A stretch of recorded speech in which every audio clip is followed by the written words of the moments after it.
Hi friends, இப்போ நம்ம Pandya stores பார்க்க போகிறோம். பாண்டிய ஸ்டோர்ஸில் வந்துட்டு நம்ம ராஜியும் அவங்க ஃப்ரெண்டும் பஸ் ஸ்டாண்டில் நிற்கிறாங்க. அதோ பஸ் வரலன்னு சொல்லிட்டு இவங்க வெயிட் பண்ணி ஃபீல் பண்ணிட்டு இருக்காங்க. இன்னொரு பக்கம் வந்துட்டு நம்ம கதிர் இருக்காரு, அவரோட பெரிய ருக்குமணி வண்டியில் வந்துட்டு இருக்காரு. சரிப்பா, வந்ததெல்லாம் இருக்கட்டும்ப்பா, இப்போ கட்டின பொண்டாட்டி கல் மாதிரி நிற்கிறேனேப்பா, பார்த்துட்டு போக மாட்டியாப்பா அப்படிங்கிற மாதிரி ஆயிடுச்சு. அதுக்கப்புறம் அவங்களோட ஃப்ரெண்டு நிறுத்துறா தங்கச்சி நிற்கிது இல்லை அப்படின்னு சொல்லி கேள்வி கேட்க, யாரோட தங்கச்சிடா, உன் தங்கச்சி ஆடான்னு சொல்லி கேட்குறான். டே, கல்யாணம்னதுக்கப்புறம் ஏன் தங்கச்சி தான்டாவ அப்படின்னு சொல்லிட்டு ரியாக்ஷன்லாம் பயங்கரமாக இருந்தது. அது மட்டும் இல்லைங்க, இவங்க முன்னாடி வந்துட்டு நான் ஒன்றும் யார் சைக்கிளில் ஏற மாட்டேன் அப்படின்னு சொல்ல, நான் தான் வீம்பு பிடிச்சவன்னு சொன்னாங்க. கடைசியில் என்னோட பெரிய வீம்பு பிடிச்சவளா இருக்கான்னு சொல்லிட்டு சிரிக்கிறாராமா. இவ்வளோ லவ் இருக்கு, கொள்ளை வெளியே சொல்கிறானா பாரு அப்படிங்கிற மாதிரி ஆயிடுச்சு. சரி, பரவாயில்ல, இவங்க நல்லா இருந்தா சரிதான் அப்படிங்கிற மாதிரி. அதுக்கப்புறம் வீட்டை காமிக்கிறாங்க.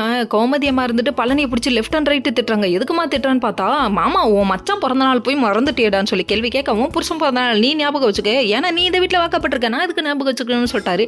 இது ஒரு நல்ல கேள்வி இல்லை அப்படிங்கிற மாதிரி ஆயிடுச்சு. இதுக்கு ஒன்றும் குரல்ல போடா அப்படின்னு சொல்ல, அதுக்கப்புறம் தங்கமயில் கேட்க, எங்கத்த வெளியே போவீங்கன்னு சொல்லி கேட்கா, கோயிலுக்கு மட்டும்தான் போவாங்களாமா. இதை சொல்லிட்டாங்க. சொன்னதுக்கப்புறமா இதை ஃபீல் பண்ணி அவங்க அம்மாட்ட சொல்ல, ஏதோ பண்ணணுமான்னு நினைக்கிறாங்க. அடி உன் கையில் காசு இருக்காடி பக்கி, இதெல்லாம் பண்ணாதடி அப்படின்றாங்க. ஆமாம், உங்கள் அம்மாவுக்கும் உனக்கும் செலவு வைக்க மட்டும்தானே தெரியும், வேற எதுவும் செய்ய தெரியாது அப்படிங்கிற மாதிரி. சரி விடுங்க. இன்னொரு பக்கம் வந்துட்டு ஒட்டி பிறந்த ரெட்டை பிறவி தனியாக பேசிட்டு இருக்கும்போது உள்ள வரலாம் அடி கரண்டி மூஞ்சி வாச்சு அப்படிங்கிற மாதிரி ஆச்சு. என்னடா புதுசாக டைலாக மாற்றிட்டேனேன்னு பார்க்குறீங்களா? ஒன்றும் இல்லைங்க, நம்ம மயிலுக்கு ஏற்ற மாதிரி நம்ம அப்படியே டைலாக மாற்றி போட்டுக்க வேண்டியதான். அதாவது இவங்க வந்து டியூஷன் மறுபடியும் எடுக்க போகிறேன், வீட்டில் பர்மிஷன் வாங்க போகிறேன்னு சொல்கிறாங்க. ஐயோ மறுபடியுமா, என்னாலாம் குத்து வாங்க முடியாதுன்னு நினச்சிட்டு இருக்கேன். தங்கமயில் அந்த டைம் வர, இப்போ பாருங்க மாமா வந்தோடனே என்னையும் ராஜையும் கேட்பாங்க அப்படின்னு சொல்லிட்டாங்க. அதே மாதிரி கேட்குறாருங்க, வேற லெவல்.